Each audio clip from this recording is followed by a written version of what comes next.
The nation has paid homage to the unifier of modern India, Iron Man Sardar Vallabhbhai Patel, on his 147th birth anniversary today. Prime Minister Narendra Modi presided over the Rashtriya Ekta Divas parade at the Statue of Unity at the Kevadiya in Gujarat today. The Prime Minister also paid floral tributes to Sardar Patel on his birth anniversary. Addressing the occasion, Modi said that Rashtriya Ekta Divas is a tribute to the invaluable role of Sardar Patel in unifying our nation. He said unity has always been a uniqueness of India, but there are attempts to break and divide the country even today.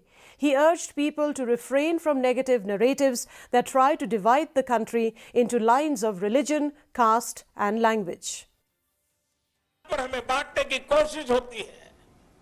कभी एक भारतीय भाषा को दूसरी भारतीय भाषा का दुश्मन बनाने के लिए कैंपेन चलाए जाते हैं। इतिहास को भी इस तरह पेश किया जाता है ताकि देश के लोग जुड़े नहीं बल्कि एक दूसरे से दूर हो।